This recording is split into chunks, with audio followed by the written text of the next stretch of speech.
한 주 기업 뉴스 리뷰 주간 기업 기상도입니다. 매일매일 걷잡을 수 없는 코로나 확산세에 놀라고 참혹한 전쟁 소식에 침울했던 한 주였습니다.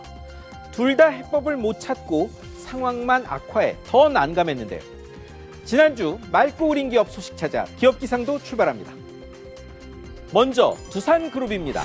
매각 증자 줄이더니 23개월 만에 채권단 관리 졸업했습니다. 건설, 발전 설비발 위기로 재작년 6월 산업은행, 수출입은행과 재무구조 개선 약정 맺고 빌딩, 골프장부터 기계, 건설 등 주요 사업까지 3조 원 넘게 팔고 구조 조정했죠. 채권단이 지난달 28일부로 졸업 통지서 보냈습니다. 졸업날 60년간은 원전이 주력 전원이란 대통령 발언에 핵심 두산중공업은 더 힘받았습니다. 박정원 회장님, 다만 약정 졸업 과정에서 무리한 일은 없었는지 되돌아봐야겠죠. 다음은 한국가스공사입니다. 천연가스 수급난 우려에 세계가 걱정이지만 여긴 실적 전망 상향이 속출합니다. 유가 급등에 국내 해외 할 것 없이 아우성인데 가스공사 사정은 정반대입니다. 천연가스 도입가 급등하고 가격 잘 못 올리는 건 부담이지만 해외 가스 사업도 있기 때문인데요.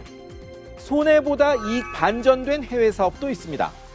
유가가 배럴당 1달러 오르면 영업이익 70억 원 는다는 게 증권가 분석입니다. 원가 폭등하는데 요금 못 올려 20조 원 적자 예상되는 한국전력과 대비되는데요. 경제 현상은 이렇게 명과 암이 공존하게 마련입니다. 이제 흐린 기업입니다. 먼저 한국, 대우조선해양, 삼성중공업, 조선 3사 보실까요?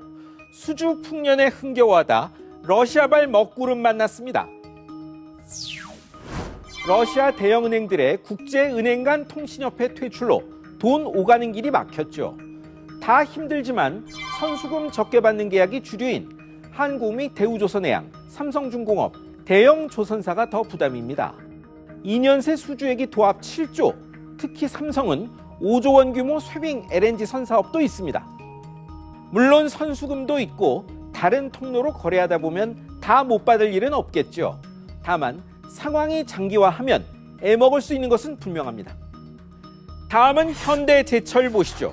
또 사망사고 나면서 중대재해처벌법 적용 위기 직면했습니다. 삼표산업, 여천 NCC 등에 이어 이번엔 현대제철입니다. 당진제철소 도금 공정 노동자가 도금용 용기에 빠져 숨진 겁니다.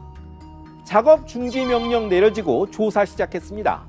2007년 이후 각종 사고로 숨진 노동자가 무려 40명에 달하는 사고 다발 공장이라 시선이 더 따갑습니다. 1월 27일 중대재해처벌법 시행 후 한 달간 산재 사망이 35건, 이것도 법 때문에 신경 써서 1년 전보다 17건 줄어든 거랍니다. 살기 위해 일하는 건데 일하다 죽는 것 정말 그만 보고 싶습니다. 다음은 쌍용 자동차입니다. 회생 계획을 법원에 내긴 했는데 회생 채권 갚겠다는 비율이 너무 낮아서 동의 확보가 쉽지 않은 실정입니다. 늦추고 미루던 회사 부활 프로젝트, 회생 계획 드디어 법원에 냈죠. 그런데 5천억 원대 회생 채권 1.75%만 갚고 나머지는 출자 전환하는 겁니다. 인수자 에디슨 모터스 말대로 전기차 회사로 성공적 변신하면 반전될 수 있지만 그러기엔 위험 부담이 너무 커서 채권자들이 반발합니다. 다음 달 1일 관계인 집회에서 회생 채권자 3분의 2 동의 얻어야 이 방안 승인되는데 난관 예상됩니다. 쌍용은 절충 여지를 뒀지만 상황은 녹록지 않습니다. 마지막은 신한카드입니다.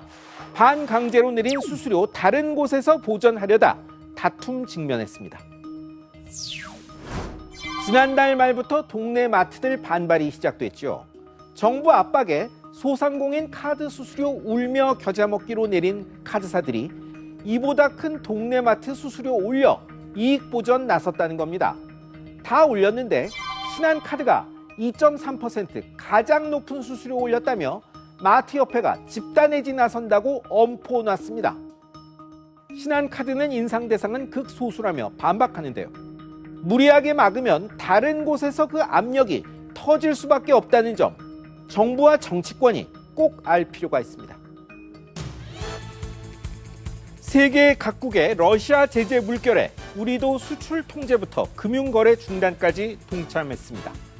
정당성과 의의에 토달 사람은 없겠지만 불의의 피해가 없도록 정부도 기업도 금융권도 주의에 주의를 기울여야 할 것입니다. 지금까지 주간 기업 기상도였습니다.